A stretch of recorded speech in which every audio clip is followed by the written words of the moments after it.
rain did not fall on the world of Arcona, only ash and blood. In the history of the 41st millennium, there are truths that are carved deeper than bone. Fire burns, chaos corrupts, and the Imperium of man suffers not the alien to live. But look closer. Through the smoke of the burning hive spires, through the drifting flakes of ash that were once people and promises, look at that ridge. There stands a figure clad in crimson, the color of dried arterial blood. The pilot of an XV-86 Cold Star battlesuit grips a blade that hums with a hunger older than this galaxy. Commander Farsight, Oshova, the hero of the Enclaves, the traitor of Vior'los, and beside him, not 10 paces away, stands a giant in cobalt blue ceramite. The heraldry of Ultramar blazes upon his pauldron, gold and white against blue. His presence bends the air like the approach of a storm. Roboute Guilliman, Primarch, the Avenging Son. They are not aiming at each other. Their weapons are pointed outward, into the dark, into the seething tide beyond the ridge. Red and blue, alien and demigod, oil and water. How did this happen? How did the galaxy's most stubborn xenophobes and its most rebellious separatists end up fighting shoulder to shoulder? To understand this heresy, to understand this miracle, we must go back to the world where the sky first turned purple, the day the T'au Commander Farsight broke the ultimate rule, and the day the Avenging Son answered. The galaxy is vast, and the galaxy is dark. In the grim darkness of the far future there is only war. Yet sometimes, for the briefest heartbeat, war reshapes itself into something stranger. An alliance, a bargain, a sin shared between enemies. This is the story of the red and the blue.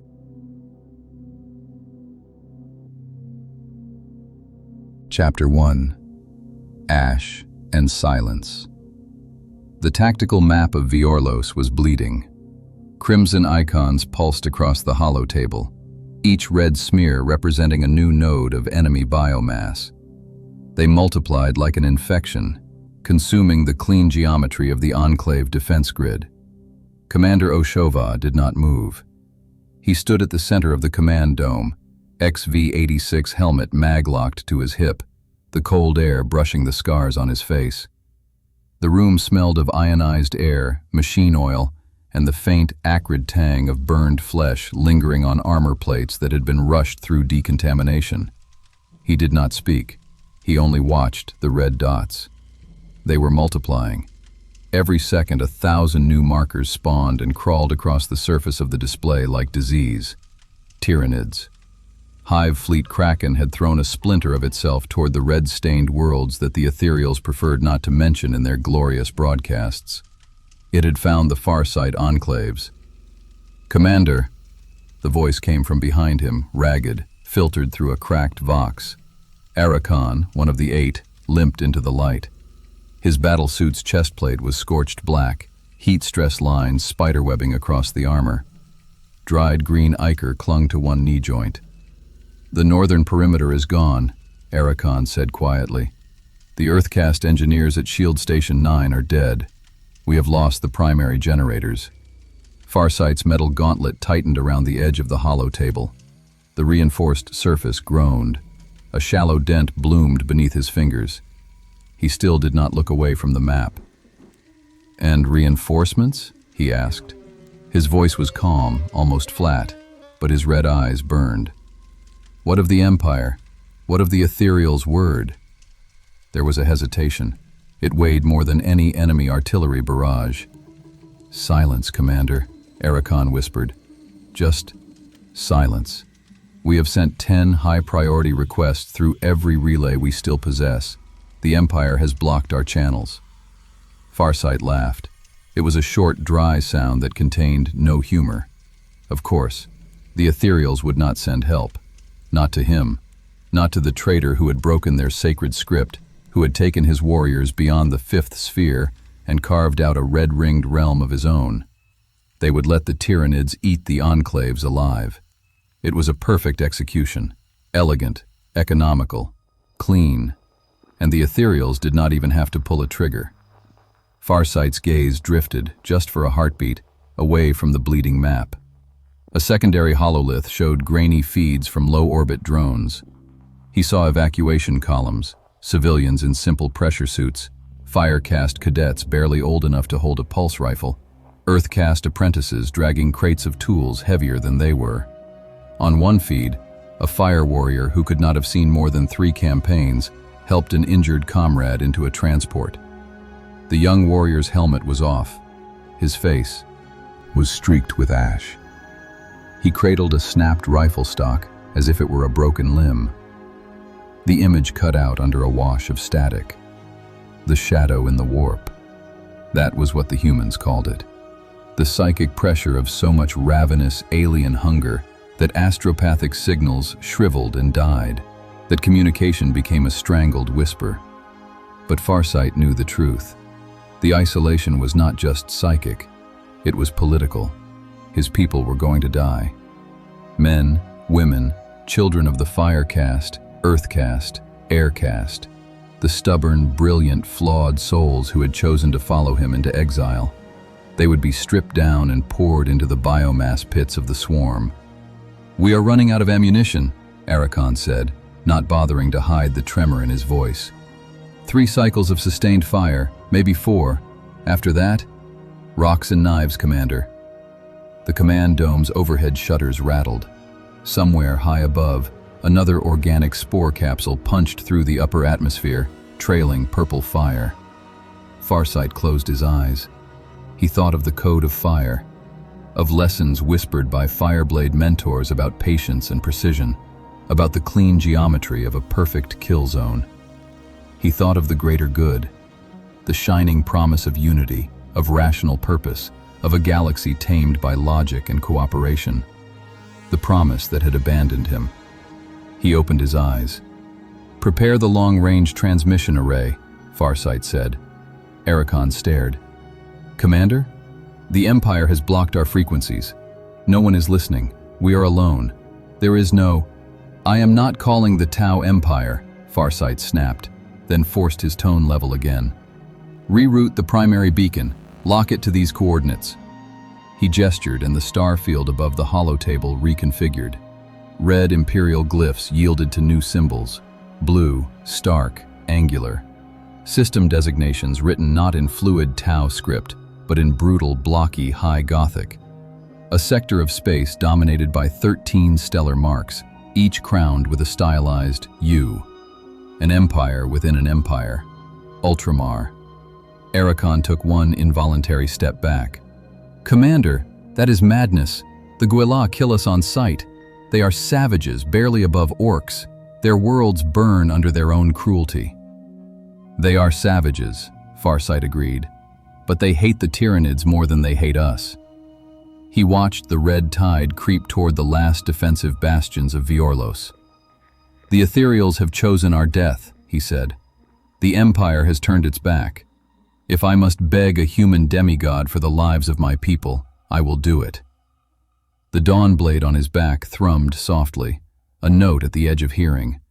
It felt expectant.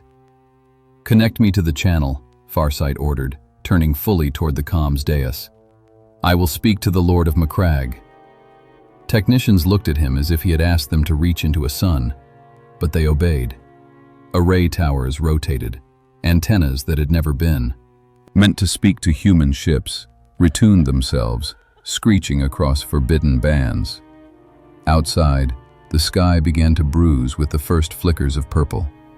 Oshava stood straight, armor still spattered with Tyranid ichor, and faced the unblinking eye of the display. He did not plead. He did not beg. He sent data.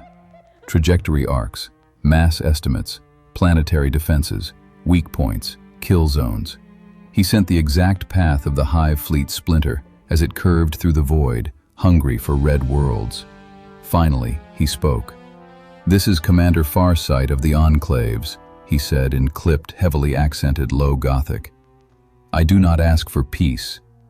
He let the words fall like stones. "I offer you a target. Come to Vior'los, or prepare to face a hive fleet that has consumed us and grown twice as strong." The message burst into the darkness, one defiant, impossible signal cast into a storm that devoured thought. Ash fell on Vior'los, and the sky continued to darken.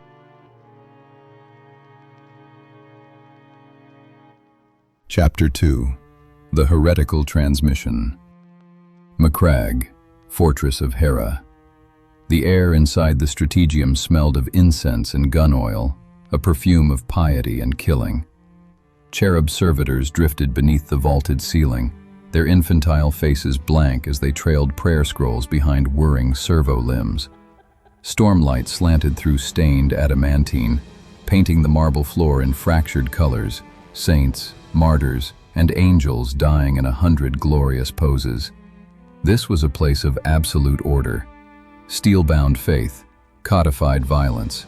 Here, the sons of Guilliman did not panic. They planned.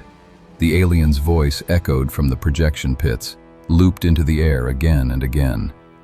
"This is Commander Farsight of the Enclaves."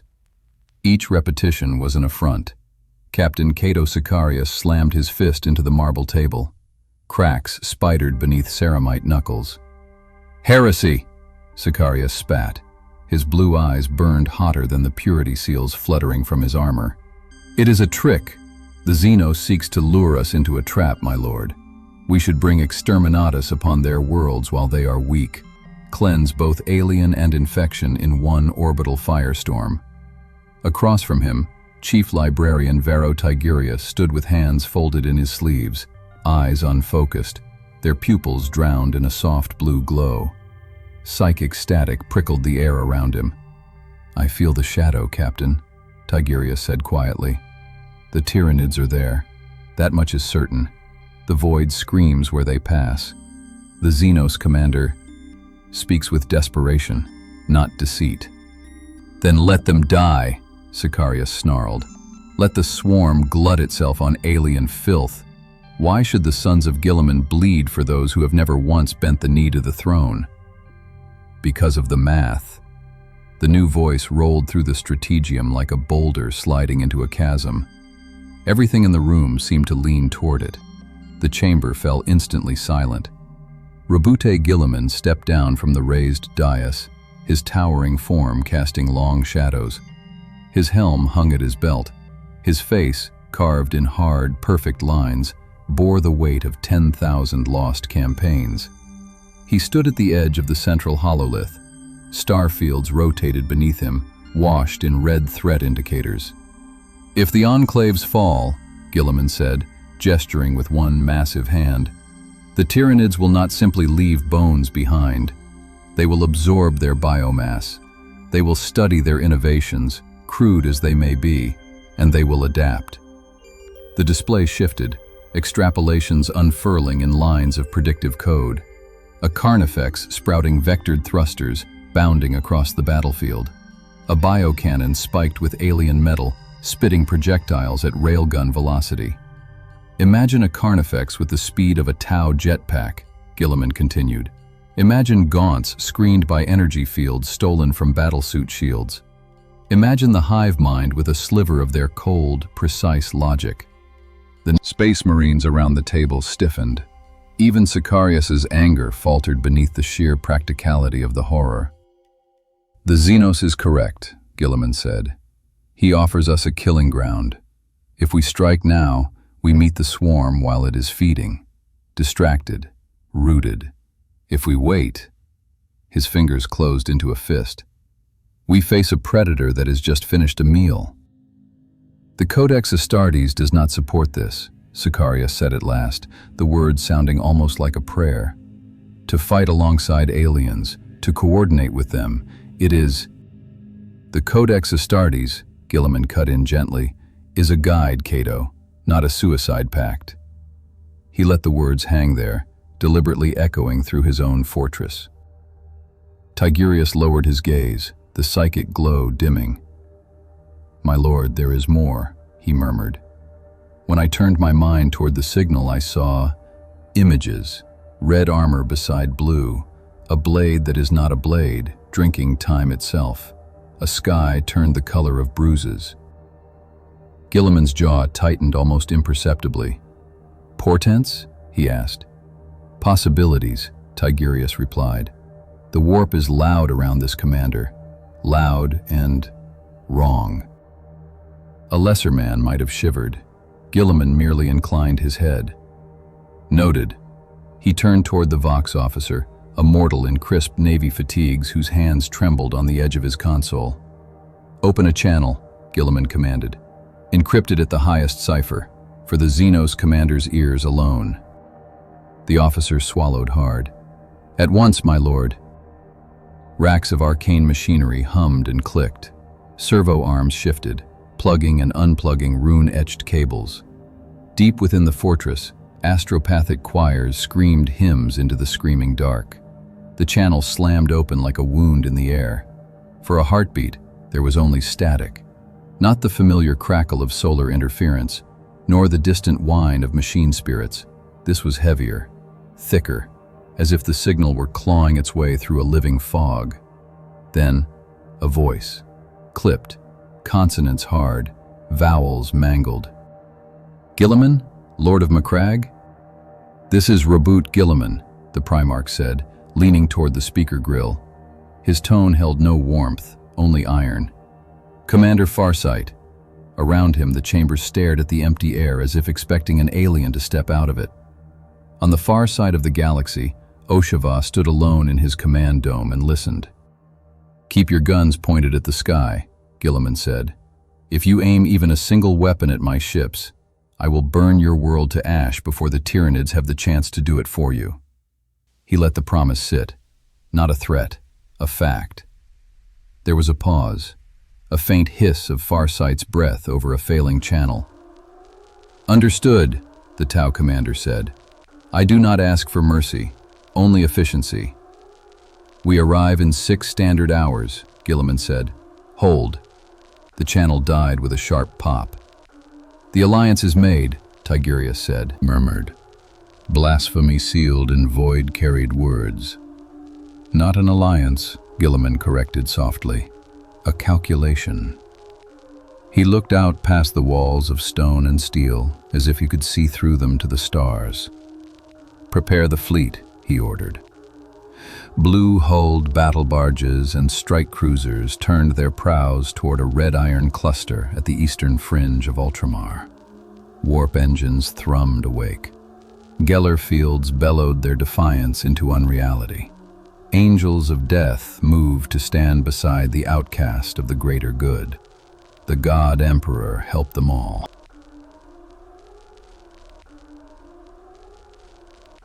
Chapter 3. Red Meets Blue. The meeting point was a gray scar on the skin of Vior'los. Sector 7 had once hosted a research complex.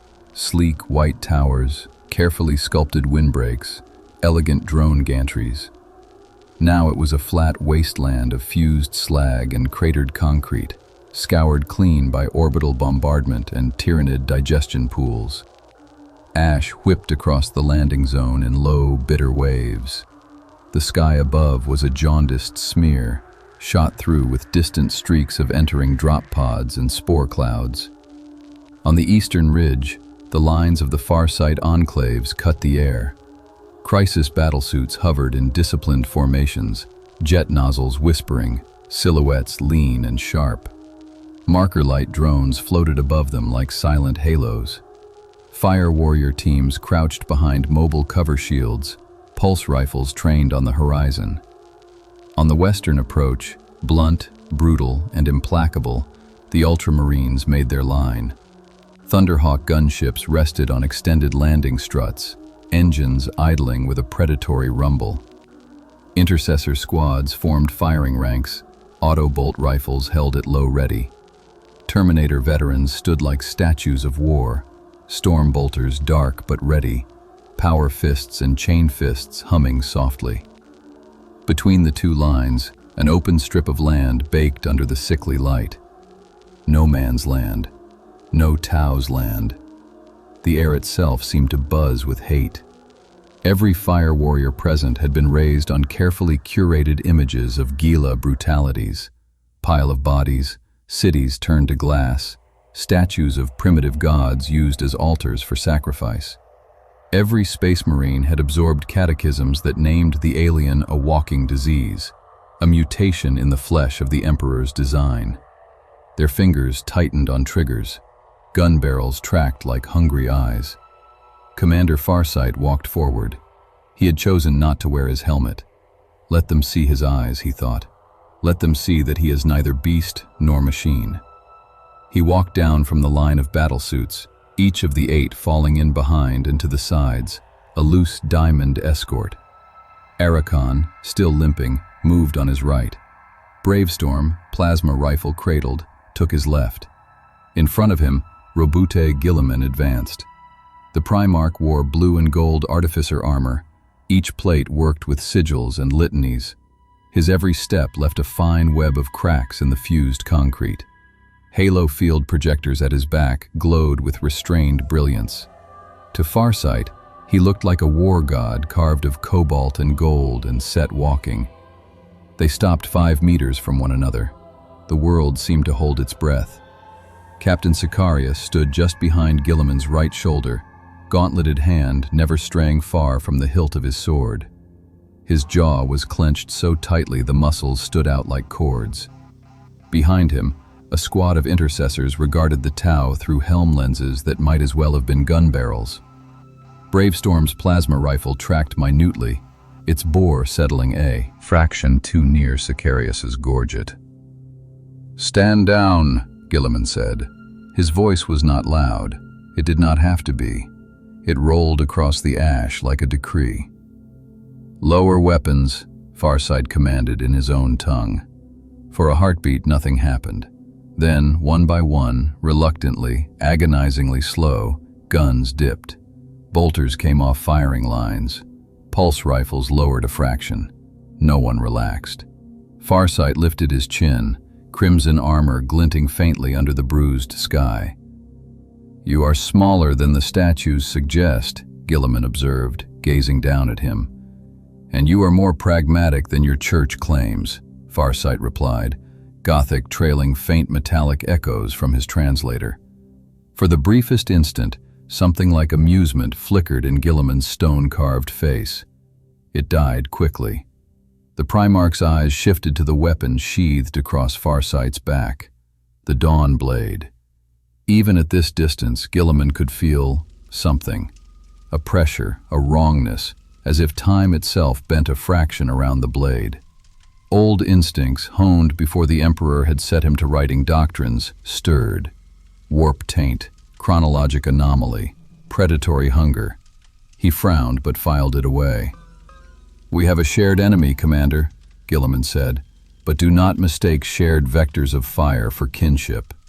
When the last Tyranid on this world is dead, we will return to our natures." Farsight inclined his head. "I expect nothing less," he said. "In my tongue there is a term, Kauyan, the patient hunter. We use you, you use us. When the prey is dead, so is the alliance. That is acceptable." Guilliman reached to his belt and produced a data slate. He thumbed it active and sent it arcing through the wind. Farsight caught it easily. "Tactical overlay," Guilliman said. "Our deployment zones, lines of fire, kill boxes. Do not cross into my designated corridors, or my sons will shoot you out of reflex."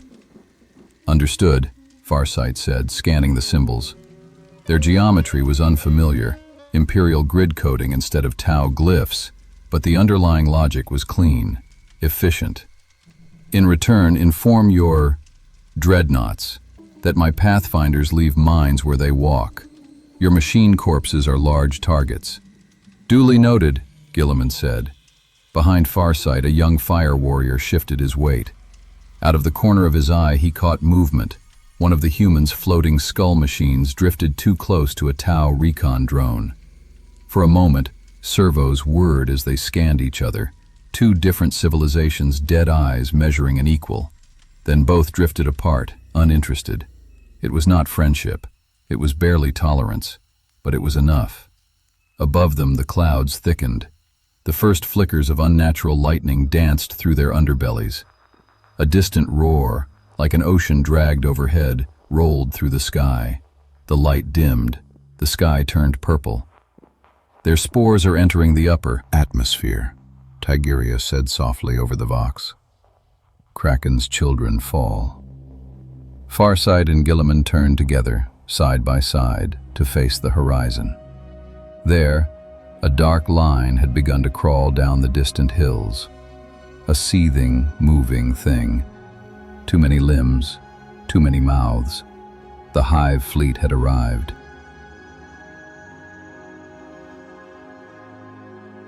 Chapter 4. The Killing Ground. The ground trembled before the Tyranids ever crested the nearest ridge. It was not an earthquake. It was a footstep, then another, then 1,000. Sensor drones relayed stacked feeds to every visor and helm. Gaunts, endless broods of them, termagants and hormagaunts, their chitin shells gleaming wetly. Gene stealers ran like living knives ahead of the main body. Here and there, larger shadows moved. Warriors with bone swords, carnifexes that plowed craters with every impact of their hooves. "Contact in 20 seconds, a Pathfinder reported, voice tinny with strain. "Open fire," Farsight said. This was the moment history bent. The T'au formed their battle lines with the precision of a firing drill. Fire warrior teams established staggered ranks, portable shield generators flaring into life with a shimmer of energy. Battlesuits took elevated positions, jets flaring briefly as they leapt to ridges and broken walls. Blue-white plasma fire slashed across the no-man's land, carving incandescent tunnels through the first rank of gaunts. They died without screams, bodies cooking in mid-leap, their momentum tumbling carbonized husks into those behind. Normally, this would be the pattern. Kill at range, withdraw when pressed, trade distance for time, time for survival. But today, the kill zone failed to empty. The swarm was too dense, bodies stacked upon bodies. Those behind simply climbed the twitching piles. The Tyranids hit the line. Normally, this is where the T'au start to die. Not today. A solid wall of ceramite and faith crashed into the Xenos tide. Intercessor squads, shields locked, took the brunt of the impact. Claws screeched against plasteel, teeth ground on armor. Bolt rifles thundered at near point blank, detonating biomasses into sprays of black ichor. "First rank, hold!" Sicarius's voice barked over the vox. "Second rank, fire into the gaps." The Space Marines became the anvil. Behind them, T'au firepower became the hammer. From elevated ridges, crisis teams poured disciplined volleys into the flanks of larger beasts. Rail rifles from broadside suits punched through synapse creatures, their kinetic slugs turning vital nodal brains into pink mist. "Adjust firing solution 2 degrees left," a fire warrior team leader called, voice cracking only slightly. "Watch the blue markers, they are friendly." In the chaos, a carnifex broke through. The beast hurled itself toward a knot of Ultramarines pinned behind a shattered bunker, bioplasma dripping from its maw. Its footsteps cratered the ground. A heavy venom cannon belched a glob of seething acids that ate the last cover from around the Marines. "Astartes 8th, brace!" the sergeant shouted. They planted their boots. They raised their shields. But even ceramite had limits. On a ridge above, a broadside pilot exhaled slowly in her harness. "Target lock," she murmured in T'au. "Kauyon." Marker light glyphs danced over the carnifex's skull. She squeezed the firing stud. The railgun's recoil shuddered through her suit. A hypersonic slug streaked a bright blue line across the battlefield and punched through bone and brain. The carnifex's head ceased to exist. The body took 3 more lumbering steps, momentum carrying it forward, then collapsed in a ruin of twitching limbs a few meters from the Marines. Through his cracked lenses, the Ultramarine sergeant turned. He looked up, found the boxy silhouette of the broadside, and raised one ceramite fist. A single, curt nod. In her cockpit, the T'au pilot blinked in surprise, then dipped her suit in a brief, awkward bow. All across the line, death became a dance. Guilliman strode at the center of the melee. The Emperor's sword burned in his right hand, a line of dawnlight that carved through warriors and tyrant guard alike. Each swing was a paragraph from the codex given form, clean arcs of perfect efficiency. A backhanded strike severed a warrior's head. A downward cut split a tyrant from skull to tail. His left fist, encased in a power field, turned anything it touched into paste. He punched through a leaping hormigaunt and sent its bisected remains pinwheeling into its broodmates. Around him, his sons fought with renewed fury. To stand near a Primarch was to stand in the eye of a storm and know the storm was on your side. Beside him, a red blur scythed through the fray. Farsight's Cold Star suit danced where Guilliman bulldozed. The commander's thrusters flared in short, controlled bursts, carrying him from one cluster of enemies to the next.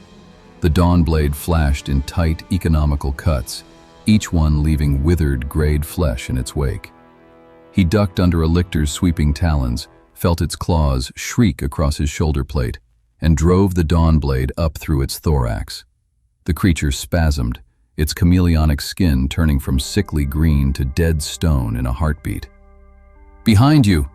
Guilliman's voice cut through the din, oddly clear. Farsight did not question. He triggered his thrusters and hurled himself upward. A heartbeat later, the ground where he had stood exploded. A mawlock erupted from the earth, its maw a ring of teeth bigger than a devilfish. It bellowed in incoherent hunger. Guilliman met it in the same motion. He stepped into the beast's shadow, braced, and drove his power fist through the exposed throat as it rose. Chitin and wet muscle burst around his armored forearm. The mawlock shuddered, its scream gurgling into a wet hiss, and collapsed back into its self-made crater. For a second, as Farsight hovered above the collapsing monster and Guilliman stood with his arm elbow deep in its neck, the two commanders locked eyes through smoke and spattered gore. In that instant, there were no Ethereals, no ecclesiarchy, no codex, no greater good. Only two generals who knew in their bones how to kill. The greater good and the imperial truth, aligned to a single purpose, killing bugs. But the Tyranids were endless, and the hive mind was not blind. It felt the deaths of its synapse nodes. It tasted the disruption. It saw the center of the opposition, the blue demigod and the red renegade, and it sent its champion. Shadows fell across the battlefield, deeper than cloud, colder than ash. A psychic pressure pushed down on skulls and sensor arrays alike. From the churning purple sky, something vast and winged descended. A skeletal titan, its flesh a mass of corded sinew wrapped around a bone chassis, 4 arms ending in blades of polished bone that had carved their way through 100 worlds. The Swarmlord came to ground in a shockwave of dust and shattered chitin. Every Tyranid within a kilometer screamed.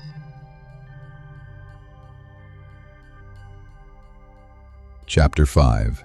The Blade and the Beast. The Swarmlord was not just a monster. It was design perfected by repetition. A mind honed by 1,000 cycles of death and resurrection. Experience layered upon experience in a way no mortal brain could comprehend. Its 4 bone sabers moved with hypnotic speed, each stroke calculated to catch not just flesh, but future. Around it, the swarm surged. Gaunts that had been faltering now leapt with suicidal fervor. Warriors roared silent challenges. Even the hive drone spores in the sky shifted, turning like a flock at the unspoken command of their apex node. Guilliman stepped forward to meet it. The earth cracked under the combined impact as Primarch and Swarmlord collided. The Emperor's sword met the first pair of bone sabers in a fountain of ignited ichor. Light and chitin screamed against each other. Guilliman's second strike sliced up, angling for the beast's primary torso, but the creature's remaining arms intercepted, deflecting his blade with an almost casual flick. A backstroke from one saber glanced off Guilliman's pauldron, carving a shallow but ragged groove through ceramite and into the meat beneath. Purple blood and golden sparks mingled. The Primarch grunted, more in irritation than pain. He had slain tyrants before, but this one did not move like a beast. It moved like a duelist. He shifted his stance, codex doctrines whirring through his mind and being discarded in the same breath. There was no formation here, no doctrine, only the narrow corridor between being too slow and being dead. Strike, parry, step, counter. The Swarmlord did not roar or posture. It pressed. Every blow carried an echo in the warp, a pulse of killing intent that even Tigurius, fighting at the rear with his own psychic might focused on shielding, could feel like a nail driven through his temple. "My lord," came the librarian's strained thought whisper across the psychic link. "It learns. Every heartbeat, it learns." "I have noticed," Guilliman replied grimly. The Swarmlord's blades blurred. One swept low, aiming to sever a leg. Another arced high, a feint that became an overhead chop. Guilliman blocked one and twisted away from the other, but the feint became a hook, catching the edge of his breastplate. The impact hurled him sideways, ceramite screeching. He went to one knee, a crater spiderwebbing beneath him. The world pitched. He tasted blood. Across the battlefield, Farsight saw it. He felt, more than heard, the collective intake of breath from both lines. If the Primarch fell, the Astartes' unshakable faith would fracture. The T'au, already straining at the edge of their doctrine, would break. Kauyon, he thought, the patient hunter. Sometimes the patient hunter must pounce. "Now!" Farsight roared. He slammed his suit's thrusters to full. The cold star surged into the air, Farsight's body straining against inertia. Warning glyphs flared across his HUD as small arms fire and stray spines licked the atmosphere around him. He leveled his fusion blasters not at the Swarmlord's center mass, but lower, at its arms. He fired. Twin lances of star-hot energy seared through the air, carving twin tunnels of superheated vapor. They struck two of the Swarmlord's bone sabers at the wrists.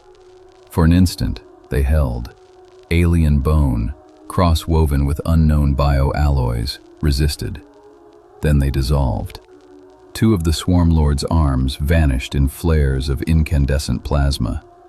Severed limbs hit the ground, still twitching, bone sabers melting into slag. The Swarmlord staggered. It hissed, a sound like a forest being fed into a furnace. It still had two arms left. They came up in a blur. One saber slashed across the cold star's face. Farsight's world exploded into jagged lines and static. The cockpit bucked. Sensor arrays shattered. Warning runes screamed brilliant red across his vision. "Systems critical," his suit's calm voice reported in T'au. "Visual input lost. Targeting lost. Thrusters compromised." He was blind. The cold star lurched, dropping meter by meter, auto-stabilizers fighting to keep it from cartwheeling into the dirt. Through the crackling vox, Farsight heard something else. A sound burrowing into his bones. Hunger. The Swarmlord could feel him, smell him, taste the weight of his existence the way a predator tasted the air. It raised one remaining saber high for the killing stroke. Farsight's fingers hovered over the ejection runes. He could flee, survive, leave the Primarch to die and salvage what remained of the Enclaves later. He took his hand away.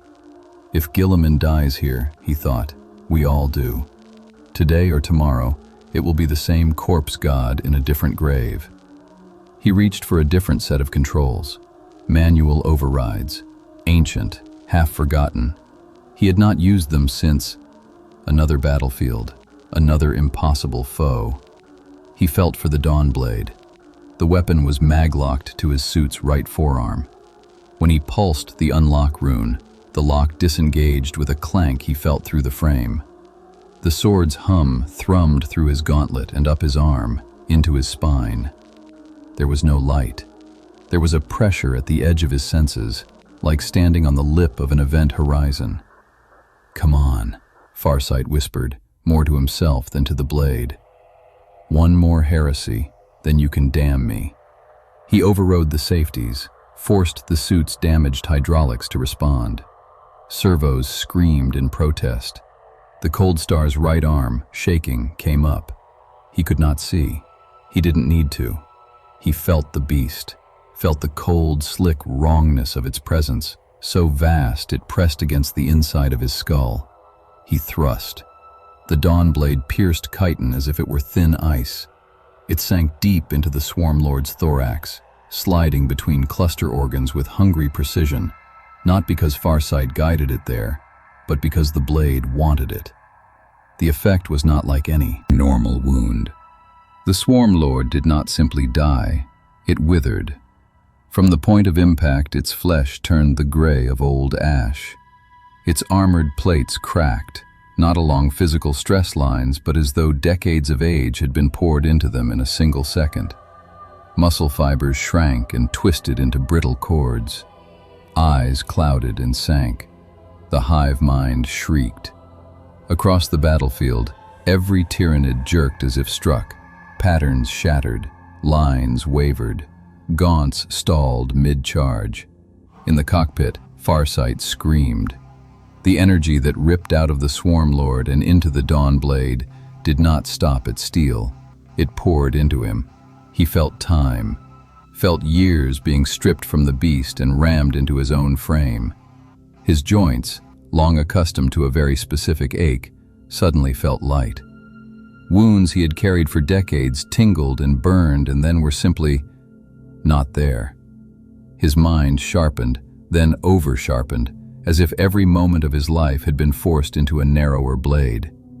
He saw visions, impressions, planets he had never set foot on, stars he had never navigated by, worlds devoured, memories swallowed. Then it was gone. The Swarmlord collapsed around the sword, its mass disintegrating into a hollow husk that scattered when the wind touched it.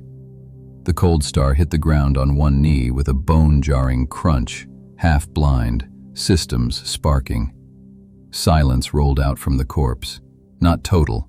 Bolters still barked, plasma still sizzled, but the sense of an organizing will, a pressure behind every claw, was gone. Without their apex, the Tyranids faltered. Above, Imperial and T'au pilots took ruthless advantage. Orbital lances scythed through disoriented bioships. Mantas and thunderhawks strafed straggling broods. What had been a carefully directed consumption became a sloppy, bloody rout. On the ground, Guilliman pushed himself upright.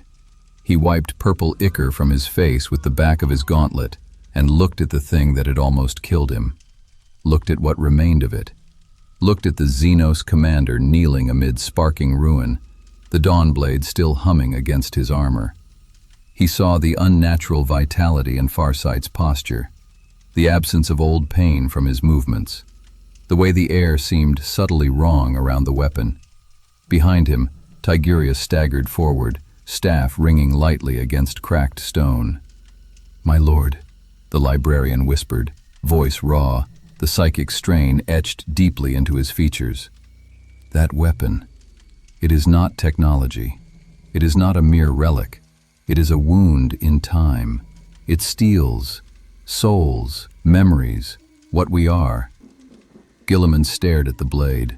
Farsight did not avert his gaze.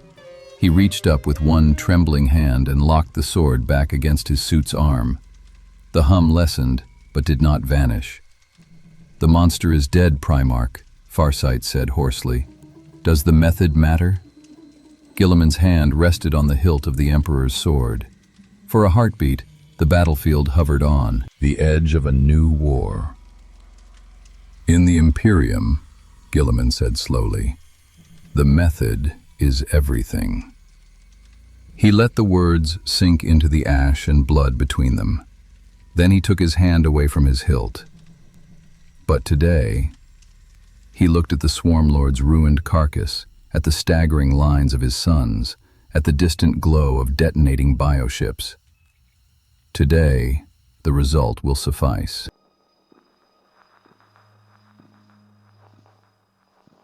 Chapter 6. The Inquisition's Shadow. The battle ended, as such things did, not with a single decisive shot, but with attrition. Without their Swarmlord, the Tyranid broods on Vior'los devolved into localized horrors, still lethal, but no longer coordinated. Kill teams of intercessors and crisis suits hunted them down, street by shattered street, burning nests, collapsing digestion pits, erasing as much contamination as their dwindling ammunition allowed.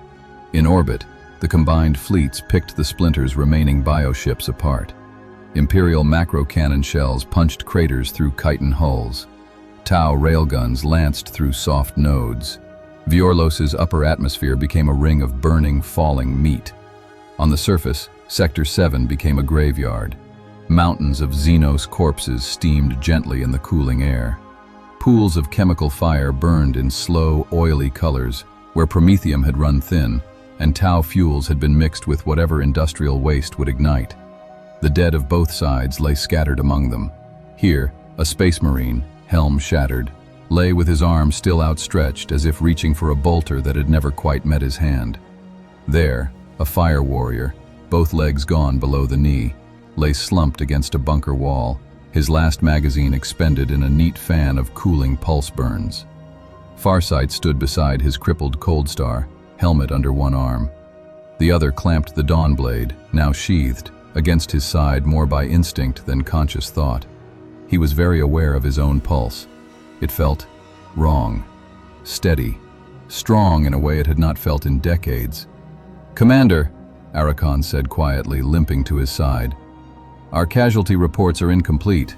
Communications are still intermittent, but we have more survivors than we should."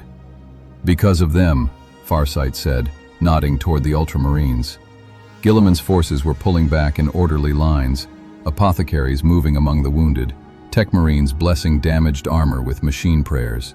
Here and there, a blue giant paused over a red-armored corpse and gave the smallest fraction of a bow. The air split with the howl of another descending craft. This time, not a Thunderhawk or Manta. A black gunship came knifing through the low clouds, its armor etched with purity seals and warding sigils. The symbol on its hull was a golden eye, crossbarred with skulls. The Inquisition had arrived. The gunship's engines screamed as it flared to a hover. Gravlocks engaged with a heavy thump. The side ramp blew open before the craft had fully settled. He strode out like a judgment made flesh. Inquisitor Horst was a tall man by human standards. His frame, swathed in carapace armor, worked with parchment wards. A cybernetic eye whirred faintly in its socket as he took in the scene. At his back, 5 warriors in silvered armor descended the ramp with measured precision. Grey Knights. Their nemesis force halberds thrummed with banked power. Their helms, featureless and implacable, turned as one toward the point of greatest warp anomaly, toward Farsight. "Abomination!" Horst's voice cracked across the killing ground like a lash. He raised one gloved hand, fingers stabbing through the air. "Lord Guilliman, step aside at once. That Xenos commander bears a warp-tainted weapon. He is a walking breach in reality. I demand his immediate execution by authority of his Holy Inquisition." The Grey Knights leveled their halberds. Silvered blades hummed as warding runes flared alive. For them, this was simple. Alien, warp-taint, kill. Around Farsight, the 8 drew into a tighter ring. Their suits sparked and smoked, ammunition readouts low, but they raised weapons anyway. Fire warriors behind them, most with weapons nearly dry, lifted their rifles. A few clicked on empty chambers. They kept them raised regardless. Farsight did not flinch. Of all the outcomes he had considered when he sent that impossible message, this had been among the most likely. Guilliman stepped between the lines. He moved with a calm that made the motion more terrifying than any charge. "Inquisitor," he said. His voice had lost the humor it had briefly found with Farsight. It was iron, alloyed with long fatigue. "Look around you." He swept one armored hand in a wide arc. Horst's augmentic eye whirred faster as it took in what the Primarch indicated. The mountains of dead Tyranids, the acid-scorched earth, the burnt-out husks of biotanks and the still smoldering remains of digestion pits. The bodies. A dead space marine lay slumped beside a dead fire warrior, both of them half buried in the same sheet of cooling bioplasma, their fingers almost touching. A T'au medical drone buzzed uncertainly, then settled over the marine's shattered helm and began a futile scan. "This Xenos army saved my flank," Guilliman said. "They held the gaps my sons could not be in. They plugged the holes we left when our lines thinned. They saved this planet." He let his gaze drop, just for a moment, to Horst's spotless boots. "And they saved your miserable life, Inquisitor. You stand now upon ground bought with their blood." "He is a witch," Horst hissed. He jabbed his finger again, knuckles white. "His sword is cursed. My psychers tasted the warp tremor from orbit. That thing he carries is an abomination beyond even Xenos. You cannot—" "His sword," Guilliman cut in, "is his problem." He turned his head slightly, blue eyes hard. "My problem, Inquisitor, is the galaxy burning down. One Hive Fleet here, another clawing at the galactic south. Orcs rising, Necrons waking, the Cicatrix maledictum vomiting warp storms across half the stars." He stepped closer. Horst had to tilt his head back to keep the Primarch in view. "Commander Farsight is under my sanction," Guilliman said, each word deliberate. "He is, for the present, an asset of the Indomitus Crusade. Touch him, and you answer to me." For a long moment, the only sounds were the distant crackle of fires and the soft hum of Grey Knight halberds. Horst's face went very pale. He was not a coward. No one made it to the rank of Inquisitor by lacking conviction. But he knew the limits of even his authority. To defy a Primarch, openly, here, would be more than political suicide. It would be theological treason. The Grey Knights held their formation, halberds still ready, but one of them shifted, a subtle, questioning movement. Horst's jaw spasmed. "This is a mistake, my lord," he said at last, each syllable forced past clenched teeth. "History will judge you for this indulgence of Xenos and warp taint alike." "Let it," Guilliman replied. He turned his back on the Inquisitor, a calculated insult almost as grave as a backhand blow, and faced Farsight. "Go," he said. The word dropped between them like a blade. "Take your ships, take your people. Leave this sector before I change my mind." Farsight held his gaze. He saw in that suddenly very human expression layers that statues and stories never showed. Tiredness, calculation, a weariness older than any single life, carrying more weight than any one soul should. "We will not forget this, Roboute Guilliman," Farsight said quietly. "I hope you do," Guilliman answered. A fleeting shadow of dark humor touched his mouth. "Because the next time we meet, I may be forced to kill you." Farsight nodded once. He turned away, rising into his damaged suit with the help of Arakon's battered battlesuit. The cockpit hissed closed around him. Status runes glowed weakly, but enough. The Cold Star's engines whined. As he lifted off, leaving ash and blue armor and burning flesh behind, the dawn blade pulsed against his arm. He did not look at it.